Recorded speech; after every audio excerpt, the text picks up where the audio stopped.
Bismillahirrahmanirrahim. Dear student, Assalamu alaikum.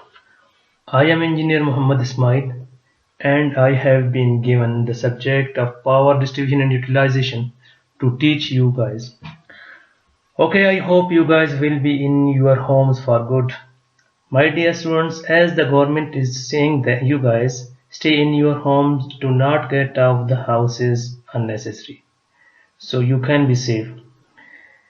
Dear students, as you know, university is closed, so the Higher Education Commission of Pakistan decided that all students should be taught online through the internet. I know that some students do not have internet access, so students collaborate with each other and share these online lectures to those students who have not internet access. Okay, thank you. So our first online lecture, that is the lecture number 1 and 2, the syllabus, the course contents, course plan, PLOs, PEOs and CLOs, mapping of CLOs with PLOs and Bloom taxonomy, course learning objects and course learning objectives and other things of this course.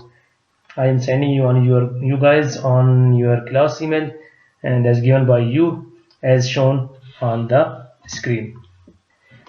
So please see them. And I hope you will be get them. And if any inquiry is regarded to this lectures, so you can contact with me anytime. So let's start our lecture now. Bismillahirrahmanirrahim. The topic of lecture is Introduction to Electric Power Distribution System and Classification of Electric Power Distribution.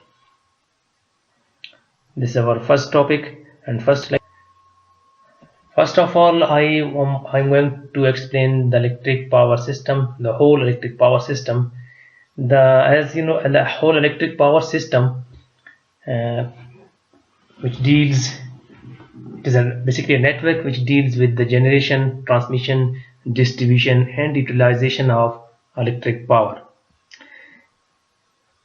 In this figure you can see there are 4 parts of the electric power system. First, in the red color, shown as in red color, which is generation side, are called generation station.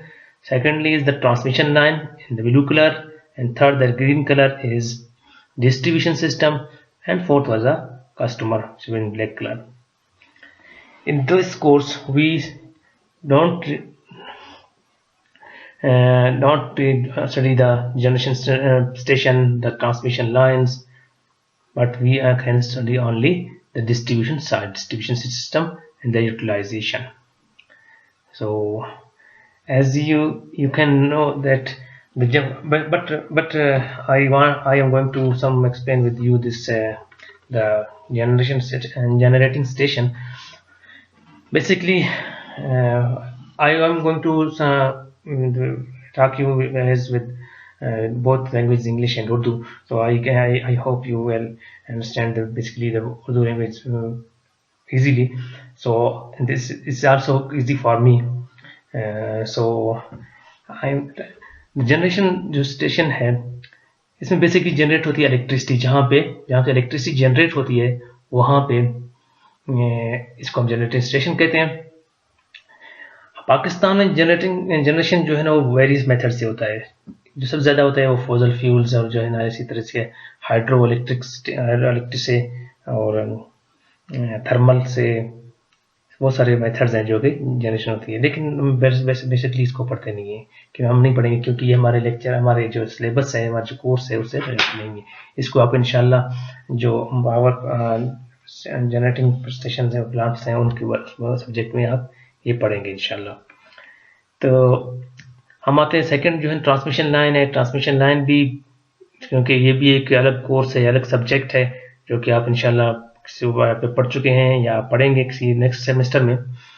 तो हम आते हैं फिर अपने जो हमारा जो related जो फील्ड है जिससे हम बात करेंगे वो डिस्ट्रीब्यूशन सिस्टम। बेसिकली अगर आप देखेंगे कि यहाँ पे मैं आप लोगों को ये ज़रा एक सेकंड में आप लोगों को दिख रहा हूँ।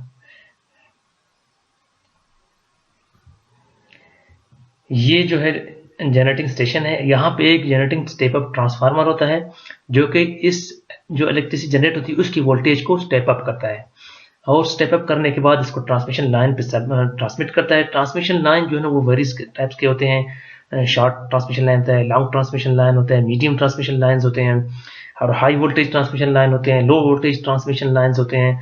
बहरहाल ये जो है पे जैसे लिखी हुई आप देख रहे हैं 138 kV से लेकर 765 kV तक की ट्रांसमिशन लाइन्स हो सकते हैं।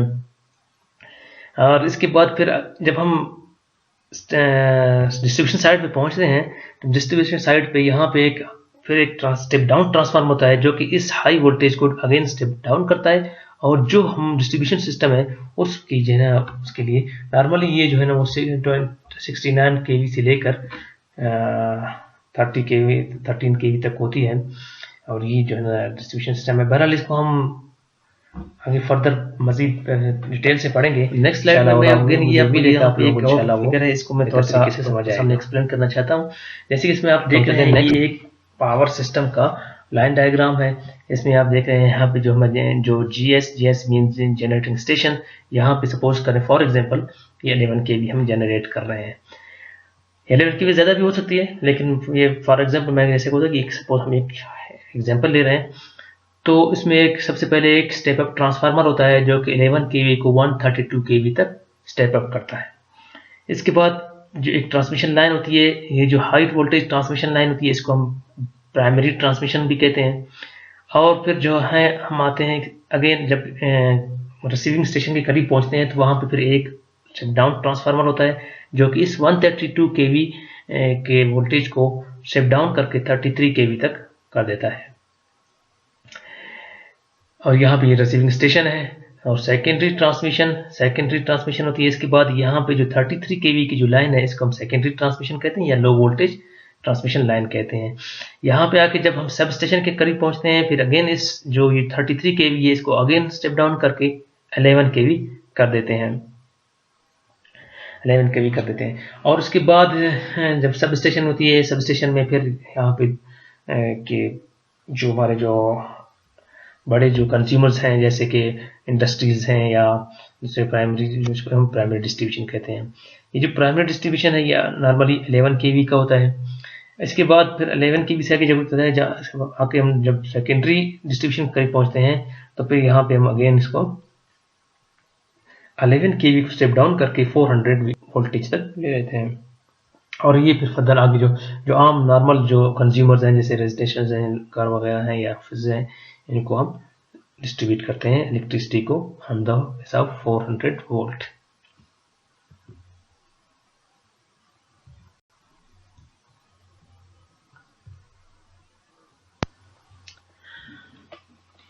So here is the introduction to distribution system.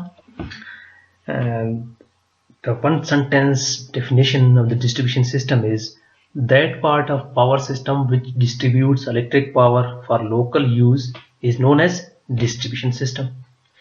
And in general, the distribution system is the electrical power system between the substation fed by the transmission system and the consumer's meters. And it generally consists of three parts, that is, these are the feeders, distributors and service mains. As shown in figure 1, this is the substation S, and these are the feeders, feeder 1, feeder 2 and feeder 3 for example, and these are the these are the distributors from A to B, B to C and C to D and D to A. These are called distributors, and these branches, these as shown as no arrows, ये जो arrows हैं ये आपके service mains हैं। इनको मैं आगे further जो नेक्स्ट स्लाइड में इंशाल्लाह डिटेल से इनको हम एक्सप्लेन करेंगे। अच्छा, ये जो फिगर 2 है आपको नजर आ रहा है, ये फिगर 2 बेसिकली ये भी एक पावर सिस्टम का और डिस्ट्रीब्यूशन सिस्टम का शो कर रहा है कि डिस्ट्रीब्यूशन सिस्टम बेसिकली यहाँ पे आप देख रहे हैं ये जो है हमारे पास आते हैं ये फीडर्स हैं, these are called the primary feeders and this is the secondary feeder या लो वोल्टेज फीडर। यहाँ पे एक ट्रांसफार्मर होता है जो कि जैसे हम पहले बात कर चुके हैं कि ये यहाँ पे इस पॉइंट पे आकर इसको स्टेप डाउन करता है। ये जो प्राइमरी फीडर्स हैं नॉर्मली 11 kV के होते हैं हमारे यहाँ, अदरवाइज इसके दुनिया मुख्तलिफ रेट्स होते हैं, लेकिन यहाँ पाकिस्तान में नॉर्मली 11 kV के होते हैं। और ये जो सेकेंडरी जो फीडर हैं, जो सेकेंडरी जो लाइन्स हैं जो फीडर के बाद आते हैं सब स्टेशन के, उसमें रेजिडेंशियल या कमर्शियल कस्टमर्स के लिए 400 फीडर्स। जो डिस्ट्रीब्यूशन सिस्टम है इसके में का 3 बेसिक पार्ट्स हैं जो कि फीडर्स है, डिस्ट्रीब्यूटर है और सर्विस मेन्स है। तो फीडर बेसिकली एक कंडक्टर होता है। This is a feeder is a conductor which connects the substation to the area where power is to be distributed. Feeder एक ऐसा कंडक्टर है जहां जब आप पास जो सब स्टेशन है या जहां से आप जनरेटिंग, आप अगर फॉर एग्जांपल आप कोई लोकल जनरेशन कर रहे हैं, जैसे फॉर एग्जांपल आपने कोई सोलर पार्क बनाया हुआ है या कोई विंड टर्बाइन आपने इंस्टॉल किए हुए हैं और वहां से आप इलेक्ट्रिसिटी ले रहे हैं, तो वहां से लेकर जो जिस पॉइंट पे आपने डिस्ट्रीब्यूट करना है, यहाँ इस दरमियान जो एरिया होता है इसको कहते हैं, इस कंडक्टर को कहते हैं फीडर। और generally no tappings are taken from the feeders so that current it in remains the same throughout. याद रखना कि क्योंकि हम जो फीडर से डायरेक्टली कोई कनेक्शन, कोई टेपिंग नहीं ले सकते हैं, इसीलिए जो फीडर है उसके अंदर थ्रू आउट करंट सेम रहती है। और जब भी आप कोई फीडर डिजाइन करेंगे ना, कोई फीडर यहाँ से लेकर आप सपोज फॉर एग्जांपल आपने एक फीडर, आपसे कहा जाए कि आप यूनिवर्सिटी के लिए एक फीडर डिजाइन करें, तो सबसे जो मेन कंसिडरेशन है फीडर को डिजाइन करने के लिए वो उसका करंट कैरिंग कैपेसिटी है। अगर करंट कैरिंग कैपेसिटी उसकी जो है ना वो जितनी है, जिस हिसाब से उस हिसाब से आप सबसे पहले इसकी करंट कैरिंग कैपेसिटी देखेंगे। इसी तरह जैसे नेक्स्ट जो इसका पार्ट है डिस्ट्रीब्यूटर। डिस्ट्रीब्यूटर एक कंडक्टर है जो कि जिससे हम कनेक्शंस या टैपिंग्स ले सकते हैं। फॉर एग्जांपल मैं एक कंज्यूमर हूं तो मैं किसी फीडर से डायरेक्ट कोई कनेक्शन नहीं ले सकता, मैं जो कनेक्शन लूंगा वो डिस्ट्रीब्यूटर से लूंगा। और जो डिस्ट्रीब्यूटर, जैसे मैंने फिगर 1 में आप लोग को दिखाया था, फिगर 1 में जो ABC से BC और BC से D जो लाइन नजर आ रहे थे वो डिस्ट्रीब्यूटर्स कहलाते हैं। क्योंकि डिस्ट्रीब्यूटर से हम कनेक्शन लेते हैं और टैपिंग लेते हैं, तो इस वजह से the current through the distributor is not constant because tapings are taken at various places along its length। तो उसकी जो वोल्टेज है, क्योंकि कनेक्शन लेते जा रहे हैं, तो उसकी जो वोल्टेज है वो ग्रेजुअली डिक्रीज होती जाती है point two point. When designing a distributor, voltage drop along its length is the main consideration। जैसे कि आप फीडर को जब डिजाइन कर रहे थे तो आपने जो मेन कंसिडरेशन था आपका वो करंट कैरिंग कैपेसिटी था, लेकिन जब आप डिस्ट्रीब्यूटर को डिजाइन करेंगे तो उसके लिए मेन कंसिडरेशन जो है ना वो वोल्टेज ड्रॉप है। क्योंकि आप जब कनेक्शन ले रहे होते हैं या टेपिंग दे होते हैं तो वो फिर क्या होता है, ग्रेजुअली उसकी वोल्टेज कम होती जाती है। फिर ऐसे होता है एक पॉइंट पे आके उसकी वोल्टेज इतनी लो हो जाती है कि वो कंज्यूमर्स के रिक्वायरमेंट्स को फिलफिल नहीं करता। बहरहाल एक हेरिडिटरी लिमिट है वोल्टेज की वेरिएशन के जो ±6% है। This is rated value of the consumers terminal. जो कंज्यूमर टर्मिनल उसकी जो रेटेड वैल्यू जो आपको दे रहे हैं उससे आप ±6%, एक इंटरनेशनल रूल कि उससे आप ±6% हाई हो सकती है या माइनस यानी उससे लो हो सकती है 6% वोल्टेज, उससे ज्यादा की गुंजाइश नहीं होती नॉर्मली डिस्ट्रीब्यूटर में। And number 3, the service main. The service main is generally a small cable which connects the distributor to the consumer's terminals। ये जो सर्विस तार है जिसको हम सर्विस तार नॉर्मली कहते हैं, जो कि हम भी जो 400 वोल्ट की जो लाइन जा रही होती है उससे हम एक तार लेके अपने घर में लाते हैं, उस तार को या उस केबल को सर्विस मेन्स कहते हैं, जैसे जिसको हम नॉर्मल सर्विस तार भी कहते हैं घरों में। Okay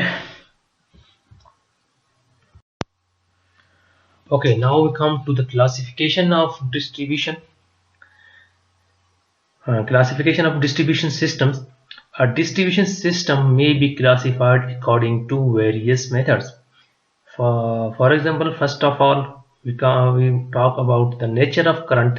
So according to the nature of current, distribution system may be classified as DC distribution system and AC distribution system. Nowadays, AC system is universally adopted for distribution of electric power. Okay, students, the nowadays AC system is universally, यानी कि पूरी दुनिया में जो है ना AC system को as a distribution system के लिए इलेक्ट्रिक पावर की डिस्ट्रीब्यूशन उसके लिए AC सिस्टम को ही यूज किया जाता है। क्यों? क्योंकि it is simpler and more economical than direct current method. जो DC डिस्ट्रीब्यूशन सिस्टम है as compare to DC distribution system के AC distribution system is very simpler and more economical. So why internationally it is used for distribution system. And secondly, according to the type of construction, distribution system may be classified as overhead system and underground system. The overhead system is generally employed for distribution as it is 5 to 10 times cheaper than the equivalent underground system.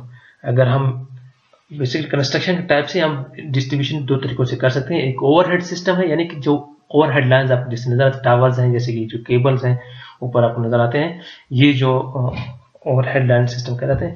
और underground system है वो होता है जो जमीन के नीचे जो है जब हम केबल डाल देते हैं खुदाई करके जमीन के नीचे, तो उसको हम अंडरग्राउंड सिस्टम कहते हैं।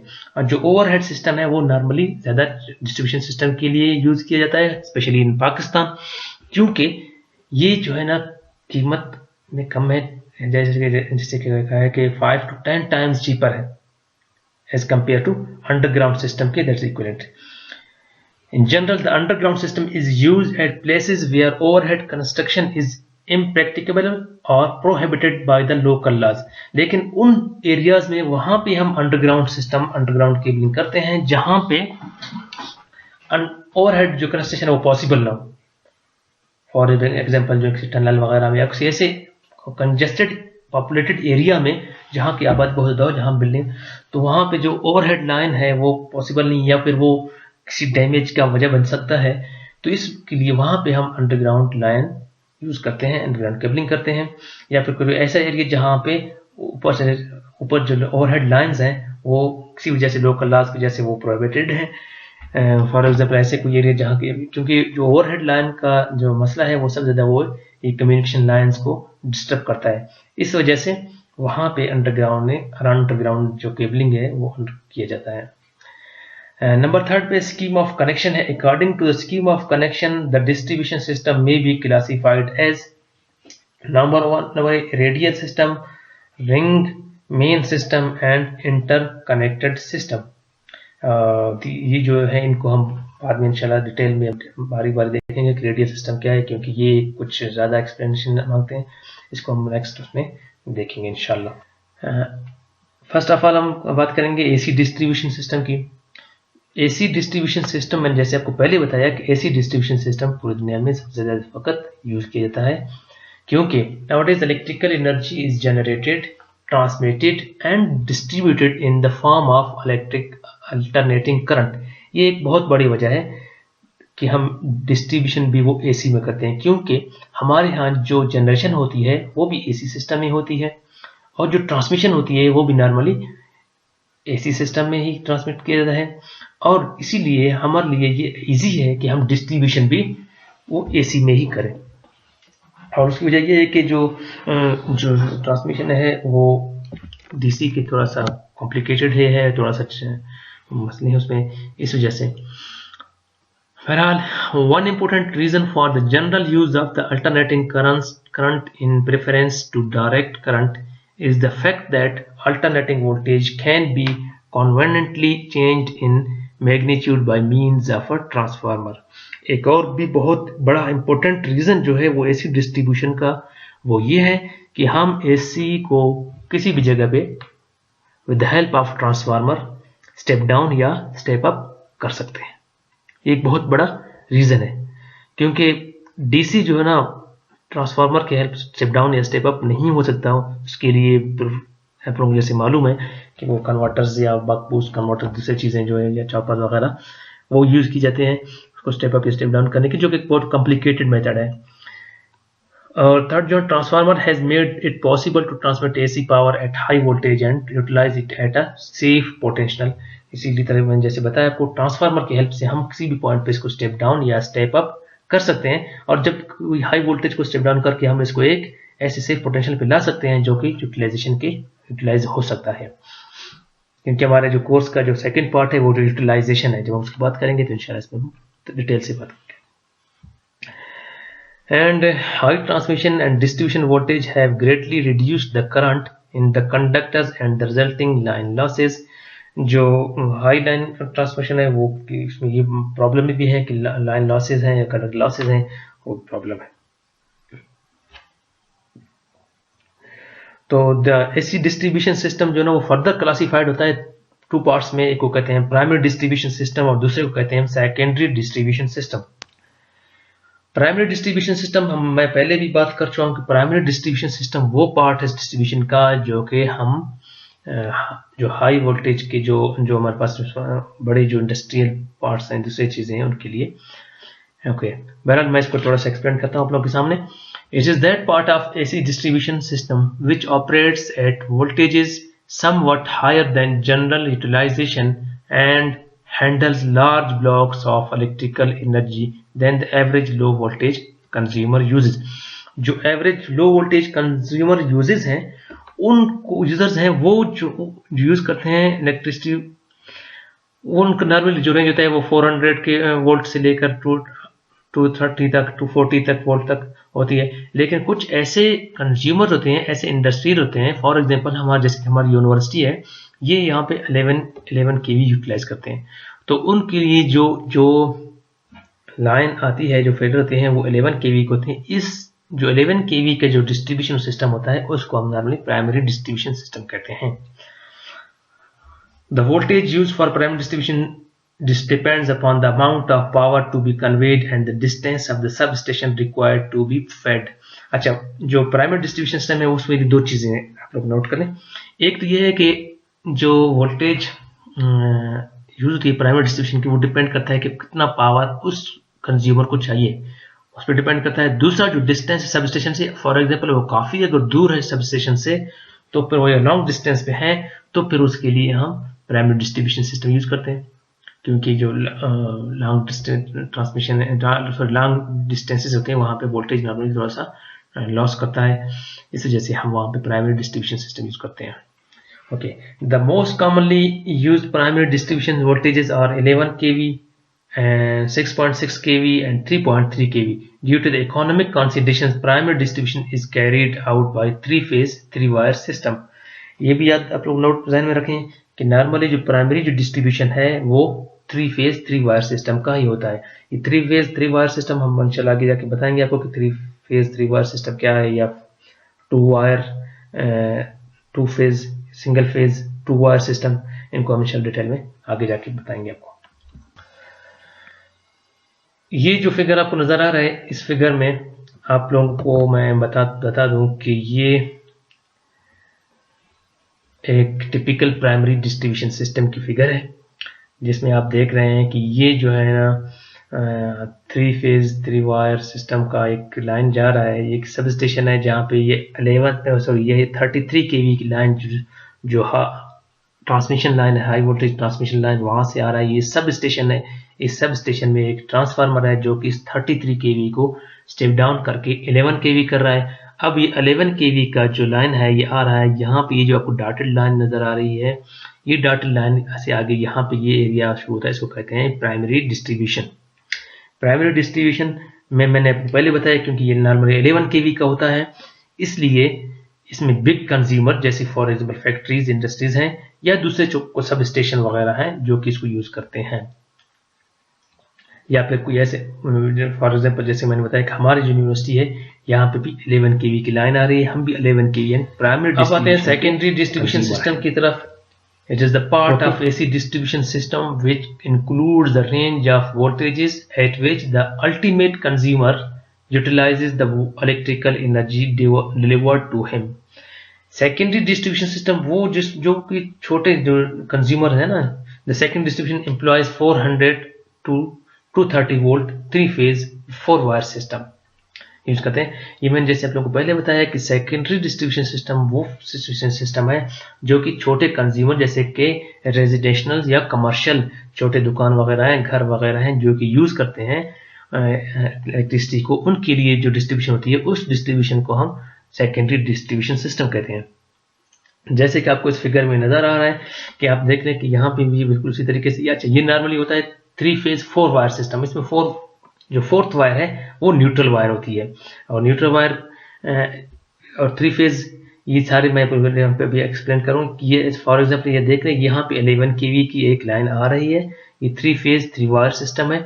यहाँ पे एक 3 phase delta star distribution transformer है जो कि 11 kV को स्टेप डाउन करके 400 वोल्ट तक करता है या 0.4 kV तक। इसको कहते हैं डेल्टा स्टार डिस्ट्रीब्यूशन ट्रांसफार्मर। जैसे कि ये आपको नजर आ रहा है, ये डेल्टा साइड है, ये स्टार साइड है।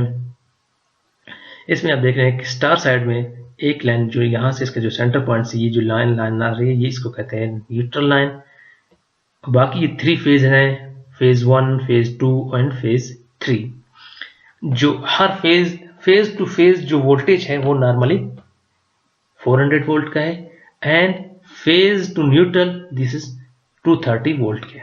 अब कुछ ऐसे कंज्यूमर हैं जो 400 वोल्ट ही यूज करते हैं, तो उनके लिए जो है ना वो 3 फेज लोड इस्तेमाल करते हैं। जैसे कि आपको नजर आ रहा है इस फिगर में, ये एक फैक्ट्री है जो 3 फेज लोड को यूज कर रहा है, तो इसके लिए वाकई तीनों फेज जो है हम लेते हैं, फेज ए, फेज 2, फेज 3, तीनों फेज उसके लिए कनेक्शन हम लेते हैं, जबकि एक वायर के साथ न्यूट्रल रहता है।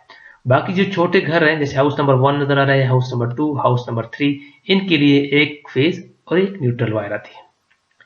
ठीक है, तो उम्मीद है कि आप लोग इसको समझ गए होंगे। अब आते हैं डीसी डिस्ट्रीब्यूशन की तरफ। DC distribution, it is a common knowledge that electric power is almost exclusively generated, transmitted and distributed as AC. But however, for certain applications DC supply is absolutely necessary. मैंने जैसे पहले बताया आप लोगों को, normally जो है ना हमारा जो डिस्ट्रीब्यूशन करते हैं वो AC सिस्टम में ही करते हैं, अल्टरनेटिंग करंट सिस्टम में ही करते हैं। लेकिन कुछ ऐसे एप्लीकेशंस हैं जो कि डीसी सप्लाई उनके लिए बहुत जरूरी है, सो उनके लिए हम डीसी डिस्ट्रीब्यूशन करते हैं। For instance, DC supply is required for the operation of variable speed machinery, that is DC Motors, for electrochemical work and for congested areas where storage batteries reserves are necessary. These are the applications of DC supply where it is needed. So for this purpose, AC power is converted into DC power at the substation by using converting machinery, that is mercury arc rectifiers, rotary converters and motor generator sets.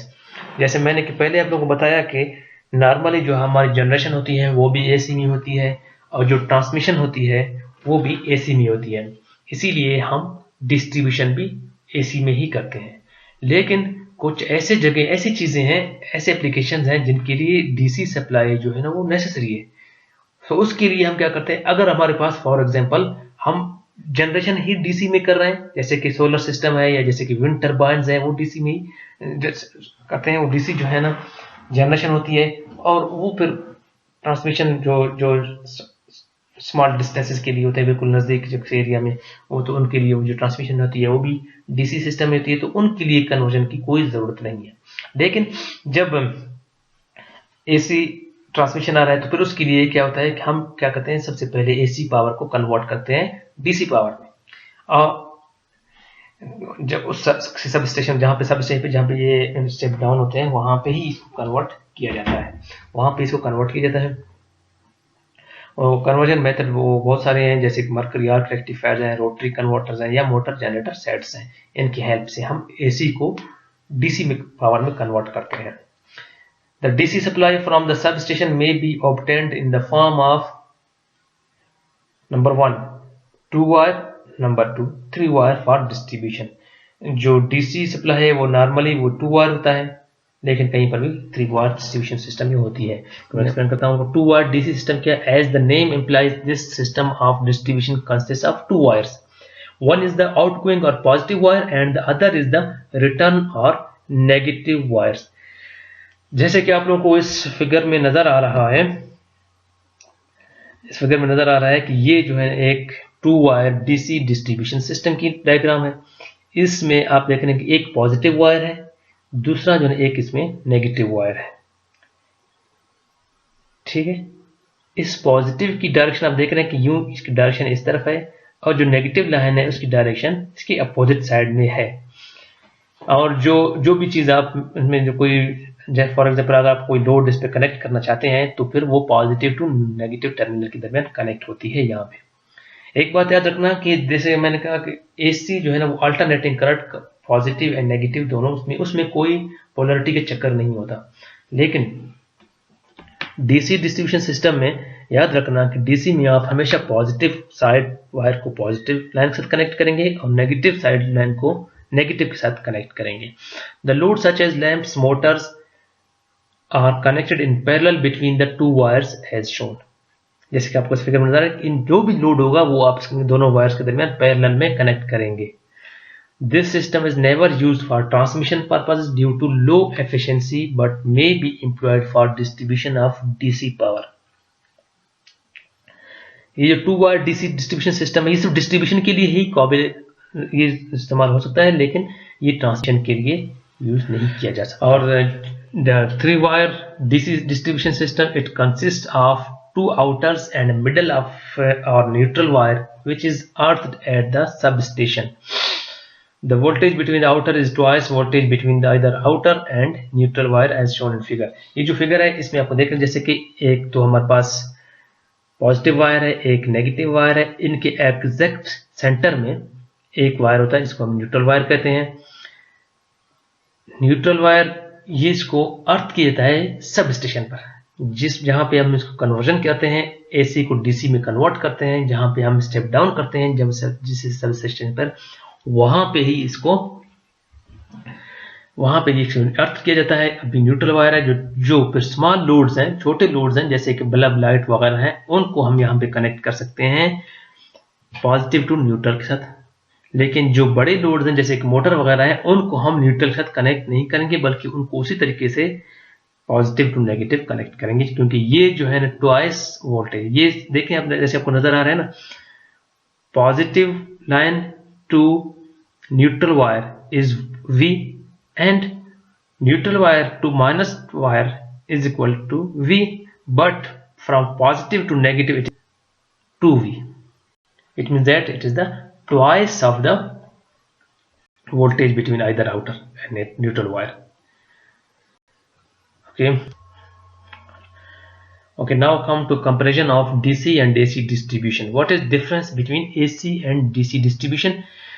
इसमें हम देखेंगे कि AC के क्या advantage हैं, DC के क्या advantages हैं, DC के क्या डिसएडवांटेजेस हैं और AC के क्या डिसएडवांटेजेस हैं। इसके एडवांटेज और डिसएडवांटेज को देख के हम इनको कंपेयर करेंगे कि कौन सा डिस्ट्रीब्यूशन सिस्टम हमारे लिए बेस्ट रहेगा। तो सबसे पहले हम देखेंगे डीसी डिस्ट्रीब्यूशन की इसके एडवांटेजेस देखेंगे। Number 1, it requires only 2 conductors as compare to 3 for AC distribution. AC distribution में 3 वायर कम से कम जरूरत होते हैं, लेकिन DC के लिए 2 conductors only. This is the advantage। There is no inductance, capacitance, phase displacement and such problems in DC distribution।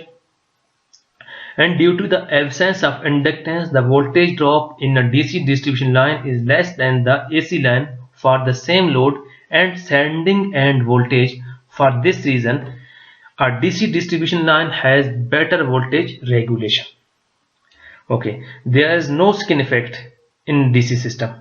Therefore, entire cross section of line conductor is utilized, and for the same working voltage, the potential stress on the insulation is less in case of DC system than that in AC system। Therefore, a DC line requires less insulation। A DC line has corona loss and reduced interference with communication circuits। जबकि AC में जो है problem corona effect का और जो skin effect वगैरह का, problem रहता है। And the high voltage DC distribution is free from the electric losses, particularly in the case of cables. अगर आप केबल्स यूज कर रहे हैं तो फिर डीसी हाई वोल्टेज के लिए इलेक्ट्रिक लॉसेस थोड़े से डाइलेक्ट्रिक लॉसेस हैं वो कम हो जाते हैं। अच्छा, अब इसके डिसएडवांटेजेस एंड डिसएडवांटेजेस क्या हैं कि electric power can not generated at high DC volt due to the commutation problems. Commutation problems की वजह से हम इलेक्ट्रिक पावर को डीसी में जनरेट नहीं कर सकते। The DC voltage can not be stepped up for the distribution of power at high voltages. DC को हम इजीली स्टेप अप नहीं कर सकते। The DC switches and circuit breakers have their own limitations. जो DC switches हैं या जो circuit breakers हैं उनके कुछ लिमिटेशंस हैं जिनकी वजह से हम हाई वोल्टेज के लिए उनको यूज नहीं कर सकते। अब देखते हैं एसी डिस्ट्रीब्यूशन के इसके एडवांटेजेस देखते हैं कि the power can be generated at high voltage. सबसे बड़ा जो इसका एडवांटेज है कि पावर को हम जनरेट एसी में हाई वोल्टेज में कर सकते हैं और इस तरीके से इसके ट्रांसमिशन भी हम कर सकते हैं। और the maintenance of AC substation is easy and cheaper. The AC voltage can be stepped up for the step down by transformers with ease of and efficiency, and this permits to transmit power at high voltages and distribute it at safe potentials। जैसे मैंने पहले बताया कि AC के जो सबसे बड़ा advantages हैं वो ये हैं कि हम जनरेशन भी एसी पावर में कर सकते हैं हाई वोल्टेज में, जबकि डीसी में पॉसिबल नहीं है। इसी तरीके से जो हाई वोल्टेज है उसको हम easily step up step down कर सकते हैं ट्रांसफार्मर्स की हेल्प से, और फिर उसको ट्रांसमिट भी कर सकते हैं हाई वोल्टेज को लॉन्ग डिस्टेंस के लिए। तो ये बड़े बड़े एडवांटेजेस हैं, इसीलिए इसको नॉर्मली डिस्ट्रीब्यूशन के लिए भी हम एसी को ही यूज करते हैं। लेकिन इसके कुछ डिसएडवांटेजेस भी हैं, जैसे कि an AC line requires more copper than a DC line, क्योंकि इसमें मैंने कहा कि 3 कंडक्टर्स यूज होते हैं, 3 वायर सिस्टम यूज होता है। तो 3 वायर में, जबकि डीसी में 2 वायर है, तो 3 वायर में ज्यादा कॉपर यूज होता है, ज्यादा इसको। The construction of a DC distribution line is more complicated than a DC distribution line। जो AC डिस्ट्रीब्यूशन की लाइन जो है ना वो बहुत कॉम्प्लिकेटेड है, क्योंकि इसमें 3 wire, transformer, step down, step out, neutral, ये वो। तो लेकिन डीसी में सिंपल है, 2 वायर्स 2 लाइन सिस्टम है। Due to skin effect in the AC system, the effective resistance of the line is increased। जो स्किन इफेक्ट की जैसे एसी में इफेक्टिव रेजिस्टेंस लाइन वो ज्यादा हो जाती है। And AC line has capacitance, therefore there is a continuous loss of power due to charging current even when the line is open. तो ये इसके डिसएडवांटेजेस हैं एसी के, लेकिन मैंने जैसे बताया कि इसके एडवांटेजेस बहुत बड़े हैं, ज्यादा हैं। इसीलिए नॉर्मली हमारे यहाँ पाकिस्तान में जो डिस्ट्रीब्यूशन होती है वो नॉर्मली एसी डिस्ट्रीब्यूशन होती है, कहीं कहीं पे भी डीसी डिस्ट्रीब्यूशन होती है, बहुत रेयर केसेस में होती है, अदरवाइज हम एसी में ही डिस्ट्रीब्यूशन करते हैं। Okay, now come to overhead versus underground distribution system. हम कंपेयर करेंगे एक ओवरहेड सिस्टम को अंडरग्राउंड डिस्ट्रीब्यूशन सिस्टम के साथ कि कौन सा बेस्ट है। The distribution system can be overhead or underground. Overhead lines are generally mounted on wooden, concrete or steel poles which are arranged to carry distribution transformers in addition to the conductors। जो overhead lines है आप लोग देखे होंगे, normally जो towers होते हैं वो टावर कहीं पे वुडन टावर्स होते हैं, कहीं पे कंक्रीट के टावर्स होते हैं और कहीं पे स्टील पोल्स होते हैं। ये पोल्स जो है ना ये क्या करते हैं कि इन कंडक्टर्स को, ओवरहेड कंडक्टर्स को कैरी करते हैं और साथ साथ में वो डिस्ट्रीब्यूशन ट्रांसफार्मर भी उन पे कहीं पे इंस्टॉल किए जाते हैं। और underground system use conduits, cables and manholes under the surface of streets and sidewalks. जो अंडरग्राउंड सिस्टम है वो नॉर्मल स्ट्रीट्स में अंडरग्राउंड बिछाए जाते हैं, वो केबल्स होते हैं उनके और जो उनके मैनहोल्स वगैरह होते हैं। The choice between overhead and underground system depends upon a number of widely differing factors. और क्या है वो फैक्टर्स बहुत सारे हैं, उनको हम बारी बारी देखते हैं। नंबर 1 जो पहला जो फैक्टर है कि जिसमें हम कंपेयर करेंगे कि ओवरहेड सिस्टम बेहतर है या अंडरग्राउंड सिस्टम बेहतर है, तो पहला जो है वो पब्लिक सेफ्टी है। तो public safety, the underground system is more safe than overhead system. याद रखना, अंडरग्राउंड सिस्टम है वो पब्लिक सेफ्टी की पॉइंट ऑफ व्यू से वो मोर सेफर है as compare to overhead system के, क्योंकि distribution wiring is placed underground and there are little chances of any hazard. Number 2, जो इनिशियल कॉस्ट है, underground system is more expensive due to the high cost of trenching, conduits, cables, manholes and other special equipments. The initial cost of underground system may be 5 to 10 times that than of an overhead system. जो initial cost है वो underground system का बहुत ज्यादा है as compare to overhead system के। तो basically money is big problem. तो आप जैसे जानते हैं कि पैसा जो है ना वो बड़ा चीज है, इसीलिए नॉर्मली होता क्या है, जो डिस्ट्रीब्यूशन होती है वो ओवरहेड सिस्टम आपने देखे होंगे पाकिस्तान में ज्यादातर एरियाज में वो ओवरहेड डिस्ट्रीब्यूशन सिस्टम होती है, क्योंकि इसकी सबसे बड़ी वजह जो है वो यही है कि अंडरग्राउंड सिस्टम की इनिशियल कॉस्ट बहुत ज्यादा है। जैसे आप लोग को मालूम है कि जो केबल्स हैं वो कितने कॉस्टली हैं। तो इसी तरीके से अगर हम फिर देखते हैं नेक्स्ट जो है थर्ड पॉइंट, वो है third factor, flexibility. The overhead system is much more flexible than the underground system. In the latter case, manholes, ducts, lines, etc. are permanently placed once installed, and the load expansion can only be met by laying new lines. However, on an overhead system, poles, wires, transformers, etc. can be easily shifted to meet the change in load conditions. अगर आपने एक line यहाँ पे कहीं पे install कर दिया और उसके बाद आपको कुछ ऐसे के बाद उसकी जरूरत नहीं रही, आपने चाहते हैं कि उसको किसी और जगह पे शिफ्ट करें, तो फिर ये ओवरहेड सिस्टम में इजीली हो सकता है शिफ्ट, क्योंकि आप पोल्स को निकाल के ओवरहेड जो कंडक्टर्स हैं उनको निकाल कर आप दूसरी जगह पे इंस्टॉल कर सकते हैं। लेकिन अंडरग्राउंड सिस्टम में ये थोड़ा सा पॉसिबल नहीं, क्योंकि आपने जो कंड्यूट्स बनाए, जो मेन होल्स बनाए, जो आपने डक्ट लाइंस बनाए हैं, वो जो है दोबारा से उनको आप शिफ्ट नहीं कर सकते इस जगह से दूसरी जगह पर। ज्यादा से ज्यादा आप ये कर सकते हैं वो केबल वहां से निकाल किसी और जगह ले जा सकते हैं, अगर बाकी जो सिस्टम है उसका अंडरग्राउंड का उसको आप शिफ्ट नहीं कर सकते। The fourth factor है वो faults. The chances of faults in underground system are very rare, as the cables are laid underground and are generally provided with better insulation. जो fault की chances है वो underground system as compared to overhead system के कम है। और जो fifth factor है वो appearance है। The general appearance of an underground system is better as all the distribution lines are invisible. बहरहाल ये एक इतना important factor नहीं है कि अपीयरेंस, वो उसके अपीयरेंस जो ओवरहेड सिस्टम की वो थोड़ा सा डिस्टर्ब करता है लोगों को। कहीं पे आप कोई कंस्ट्रक्शन कर रहे हैं या कोई और भी सिस्टम है तो वो आपको डिस्टर्ब करता है, जबकि अंडरग्राउंड सिस्टम है वो इतने ज्यादा डिस्टर्बेंस नहीं करते हैं। Number 6, the fault location and repairs. Okay, in general there are little chances of faults in an underground system. However, if a fault does occur, it is difficult to locate and repair on this system. मसला ये है कि कोई अगर underground system में कोई fault आ जाए तो फिर तो बहुत बड़े प्रॉब्लम है। सबसे पहला प्रॉब्लम ये है कि उस फॉल्ट की लोकेशन को मालूम करना कि फॉल्ट आया कहाँ है। अंडरग्राउंड सिस्टम चूंकि वो जमीन की नीचे होते हैं, नजर तो आता नहीं है, इसलिए उसको मालूम करने के लिए कुछ मेथड्स यूज किए जाते हैं जिनको जिंदगी दी तो इंशाल्लाह फर्दर हम पढ़ेंगे किसी टाइम पे। लेकिन ये बता दूं कि जो अंडरग्राउंड सिस्टम उसको फॉल्ट लोकेट करना एक बड़ा प्रॉब्लम है, और अगर फॉल्ट किसी तरीके से वो लोकेट हो भी जाए फिर उसका रिपेयर, उसको खुदाई, उसको दोबारा निकालना, फिर उस केबल को रिपेयर करना एक डिफिकल्ट काम है।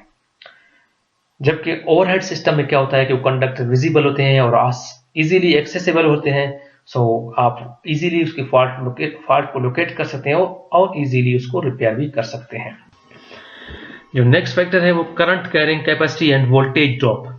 It's a very important factor.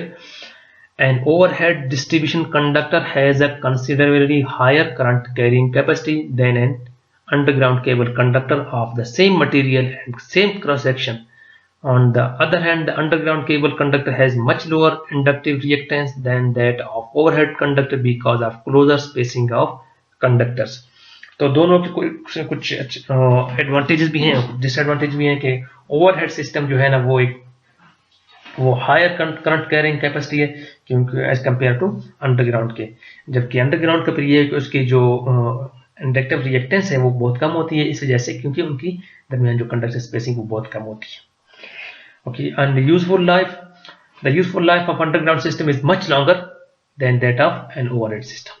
Overhead system के मुकाबले में अंडरग्राउंड सिस्टम जो है ना वो ज़्यादा देर चलता है, उसकी यूजफुल लाइफ ज़्यादा है, और मेंटेनेंस कॉस्ट वो अंडरग्राउंड सिस्टम की बहुत कम है, क्योंकि उसमें फॉल्ट बहुत ही मुश्किल, कभी कभी उसमें कोई फॉल्ट रहता है, जबकि ओवरहेड सिस्टम में अक्सर वो जो है ना फॉल्ट आते रहते हैं। उसकी वजह ये है कि इंटरप्शंस ऑफ विंड है, ऑयस है, लाइटनिंग है, और as well as traffic hazards हैं, जिनकी वजह से उनमें अक्सर जो है ना कोई प्रॉब्लम आता रहता है, जिसकी वजह से उनकी उसको मेंटेनेंस कॉस्ट ज़्यादा है।